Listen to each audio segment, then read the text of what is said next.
স্থানীয় জনগণের বিভিন্ন মৌলিক সমস্যার সমাধানের দাবিতে শনিবার সরব হল ভারতের কমিউনিস্ট পার্টি বা সিপিআইএম দলের সদর মহকুমা কমিটির অন্তর্গত রামনগর অঞ্চল কমিটির উদ্যোগে এদিন একটি মিছিলের পর আয়োজিত পথসভায় স্থানীয় এলাকার পরিকাঠামো ও জনকল্যাণমূলক বিষয়গুলো নিয়ে জোরালো দাবি জানানো হয়। সভায় উপস্থিত বক্তারা লাইট হাউসের নির্মাণ কাজ দ্রুত সম্পন্ন করার জন্য সংশ্লিষ্ট কর্তৃপক্ষের কাছে দাবি রাখেন। পাশাপাশি সাম্প্রতিক সময়ে অস্বাভাবিক হারে বিদ্যুৎ মাশুল বৃদ্ধির তীব্র নিন্দা জানিয়ে তা অবিলম্বে প্রত্যাহারের দাবি তোলা হয়। পথসভায় সংগঠনের নেতৃত্ব শুভাশিস গাঙ্গুলি এবং পশ্চিম জেলার সম্পাদক রতন দাস তাদের বক্তব্যে সামাজিক ভাতার সঠিক বন্টন, প্রতিটি এলাকায় নিয়মিত পরিশ্রুত পানীয় জল সরবরাহ এবং দ্রুত নিকাশি ব্যবস্থা বা নর্দমাগুলো নিয়মিত পরিষ্কারের উপর গুরুত্ব আরোপ করেন। এছাড়াও টুয়েপের কাটা অংশগুলো সংস্কারের বিষয়টিও বক্তাদের আলোচনায় উঠে আসে। এদিনের এই কর্মসূচি থেকে নেতৃত্ব সাফ জানিয়ে দেন যে জনগণের দৈনন্দিন জীবনযাত্রার সঙ্গে জড়িয়ে থাকা এই সমস্যাগুলোর দ্রুত সুরাহা না হলে আগামী দিনে বৃহত্তর আন্দোলনের পথে হাঁটবে সংগঠন। এলাকার সাধারণ মানুষের জীবনযাত্রার মান উন্নয়নে বর্তমান সরকারের ব্যর্থতা নিয়েও সভায় সমালোচনা করা হয়। মিছিল ও পথসভায় স্থানীয় দলীয় কর্মী ও সাধারণ মানুষের উপস্থিতি ছিল উল্লেখযোগ্য। গলিতে যে ড্রেনগুলো আছে, দীর্ঘদিন যাবত এই ড্রেনগুলো পরিষ্কার হয় না। কোথাও কোথাও কভার ড্রেন হচ্ছে, নিম্নমানের কাজ হচ্ছে, নিয়ম মেনে এই কাজ হচ্ছে না। আমরা বলছি ড্রেনের অবিলম্বে ড্রেনগুলোকে সংস্কার এবং পরিষ্কার করতে হবে। কভার ড্রেন যেগুলো হচ্ছে এইগুলোকে উন্নত মানের ড্রেন যাতে হয় সেটা আমাদের রাজ্য প্রশাসনকে নিশ্চিত করতে হবে। বর্ডার গোলচক্কর এলাকায় যে লাইট হাউস তৈরি হচ্ছে, 2021 সালে কাজ শুরু হয়েছিল।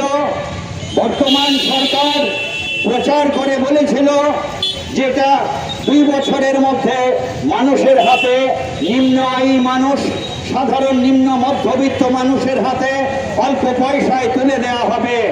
আজকে 6 বছরের মাথায় এখনো এই লাইট হাউসের কাজ শেষ হয়নি। এরা মিথ্যে কথা বলছে জনগণের কাছে, মিথ্যে প্রতিশ্রুতি দিচ্ছে জনগণের কাছে। স্মার্ট সিটির নামে লক্ষ লক্ষ টাকা দুর্নীতি হচ্ছে। আমাদের বক্তব্য হচ্ছে এই জায়গায় রামনগর এলাকায় যে বসবাসরত মানুষ তারা জানেন যে বিদ্যুতের কি হাল। একটুখানি বৃষ্টি না হতেই ঘন্টার পর ঘন্টা, এটা শুধু রামনগর নয় সারা ত্রিপুরা রাজ্য জুড়ে একটু বৃষ্টি হলে পর ঘন্টার পর ঘন্টা বিদ্যুৎ চলে যায়। কে জবাব দেবে? রাজ্যের ডাবল ইঞ্জিনের সরকার, তাদের জবাব দিতে হবে।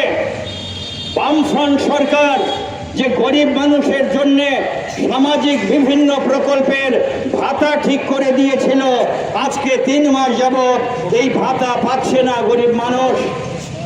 রেগার কর্মচারী গত 3 মাস যাবত বেতন পায় না। টুয়েপের কাজ, ত্রিপুরা আরবান এমপ্লয়মেন্ট যে আমাদের যে প্রজেক্ট, এই যে বামফ্রন্ট চালু করে গিয়েছিল রেগার মতো, শহরতলি এলাকার যারা শ্রমিক তাদের জন্য যে টুয়েপ, এই টুয়েপের কাজ বন্ধ। গরিব মানুষগুলোকে মিথ্যা জুমলাবাজি করে তাদেরকে মিছিলে যেতে বাধ্য করে, কিন্তু টুয়েপের কাজ নেই। আমাদের বলতে হবে, জনগণকে আমরা আবেদন করব, এই যে জনগণের এই সমস্যাগুলো নিয়ে আপনারাও এগিয়ে আসুন, কথা বলুন। আমি কথা বাড়াচ্ছি না, আমি আবেদন করব জনগণের সমস্যা নিয়ে সিপিআইএম অতীতেও লড়াই চালিয়েছে, আজকেও করছি, আগামী দিনেও করব। আপনাদের সহযোগিতা চাই। অল্প কয়েকটি কথা বলে আমার সংক্ষিপ্ত আলোচনা শেষ করলাম। ইনকিলাব জিন্দাবাদ। রিপোর্ট সংবাদ প্রতীক্ষা।